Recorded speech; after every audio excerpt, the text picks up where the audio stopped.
पूजा की जाती है। इस मंदिर को गिलहराजी हनुमान मंदिर के नाम से जाना जाता है। अचलताल पर 50 से ज्यादा मंदिर हैं। उन्हीं में शामिल गिलहराजी हनुमान मंदिर की मान्यता सबसे ज्यादा है। इस मंदिर को प्राचीन बताया जाता है। बजरंग बली यहाँ पर गिलहरी के रूप में पूजे जाते हैं। महंत योगी कौशल नाथ के अनुसार इस तरह का मंदिर और कहीं नहीं है। यह महाभारत काल से माना जाता है। श्री गिलहराजी महाराज के इस रूप की खोज संत महेंद्र नाथ योगी ने की थी। संत योगी जी की भी प्रतिमा मंदिर में है। बताते हैं कि महाभारत काल में भगवान बलदाऊ जी ने अचलताल पर हनुमान को गिलहरी के रूप में पूजा था। बाद में इस मंदिर का निर्माण नाथ संप्रदाय के एक महंत ने करवाया था। इसके लिए उन्हें हनुमान जी ने सपना दिया था। उनके बताए स्थान पर तलाश की गई तो मिट्टी के ढेर पर बहुत गिलहरियां मिली।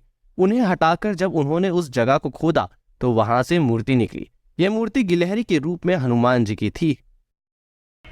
प्राचीन सिद्धपीठ श्री गिलहराजी हनुमान मंदिर, जहां हम विराजमान देखते हैं भगवान श्री हनुमान जी महाराज के श्री विग्रह को, जो गिलहरी रूप में विराजमान है। तो निश्चित रूप से ये कितना पुराना है इसका कोई प्रमाण प्रत्यक्ष रूप से नहीं मिला है, क्योंकि बताते हैं महाभारत काल से ही है। और ये कल्पना हनुमान जी महाराज की थी। राम सेतु का निर्माण चल रहा था। एक गिलहरी भी भगवान श्री राम के कार्य में मदद करा रही थी, सहायता करा रही थी। छोटे छोटे बालू के कणों को वो अपने शरीर पर लेती, जल में छोड़ती, फिर गीले बदन से फिर उन कणों को करती। तो भगवान श्री राम ने देखा, उसे प्यार से उठाया, उसके प्यार किया, दुलार किया। कहते हैं गिलहरी पर 3 जो धारियाँ हैं भगवान श्री राम की, उंगलियों के निशान हैं। विद्वान लोग कहते हैं कि गिलहरी क्यों, ऐसा कोई भी दुनिया में जीव जंतु साधु संत या देव भी नहीं है जिसे भगवान राम प्यार करें हनुमान से ज़्यादा। हनुमान सम नहीं कोई बड़भागी, नहीं कोई सुर नर मुन तनधारी, कोई है ही नहीं। तो निश्चित रूप से हनुमान जी महाराज का सूक्ष्म रूप वो गिलहरी के रूप में था, जिसको भगवान ने प्यार किया। वही स्वरूप गिलहराजी महाराज का हम अचलताल पे देखते हैं। काफ़ी प्राचीन मंदिर है। कालांतर में यहाँ के पीपल का वृक्ष हुआ करता था। लोग बाग इसकी प्रदक्षिणा करते थे, हनुमान जी रूप में पूजते थे।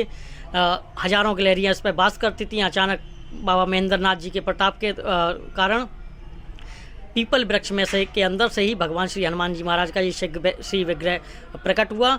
तब से गिलहराजी महाराज की यहाँ पूजा की जा रही है। और दिन पे दिन भक्तों की संख्या इतनी बढ़ रही है कि अब अलीगढ़ ही नहीं, केवल उत्तर प्रदेश ही नहीं, कलकत्ता, दिल्ली और हरियाणा, ये इन राज्यों के भी लोग यहाँ दर्शन करने आते हैं। कुछ भक्त तो दिल्ली से रेगुलर मंगल को आने लगे हैं। तो निश्चित रूप से गिलहराजी महाराज का प्रताप काफ़ी तेज़ी से बढ़ रहा है। और लोगों की संख्या, जैसे कि ये उम्मीद थी कि लॉकडाउन के बाद भक्तों की संख्या में कमी आएगी, लेकिन हम ये देखते हैं कि उसके बाद कई गुनी ज़्यादा संख्या बढ़ी है। तो निश्चित रूप से लोग प्रसन्न हैं, बाबा प्रसन्न है, लोगों का कल्याण हो रहा है, तो लोग आ रहे हैं। हाँ, गिलहराजी महाराज के श्री दरबार में माता कौशिकी मैया हैं, जो काफ़ी प्राचीन यहाँ स्थापना है। भगवान श्री राम की स्थापना है। खाटू श्याम जी हैं। संकट मोचन के रूप में हनुमान जी भी विराजमान हैं। अष्टभुजी माता भी हैं। और श्री गुरु गोरक्षनाथ जी का श्री विग्रह भी है। लक्ष्मी नारायण, राधा कृष्ण और जगन्नाथ प्रभु के रूप के साथ चारों धाम भी उपस्थित हैं। बद्रीनाथ, अमरनाथ, द्वारकानाथ भी उपस्थित हैं। बाबा महेंद्र नाथ जी भी विराजमान हैं। और सिद्ध विनायक गणपति भी हैं। और बाबा महाकाल भी यहाँ विराजमान हैं। सबसे प्राचीन अगर मैं कहूँगा कि जगन्नाथ जी का श्री विग्रह भी हरिगढ़ जिले में सबसे प्राचीन गिलहराजी मंदिर में है।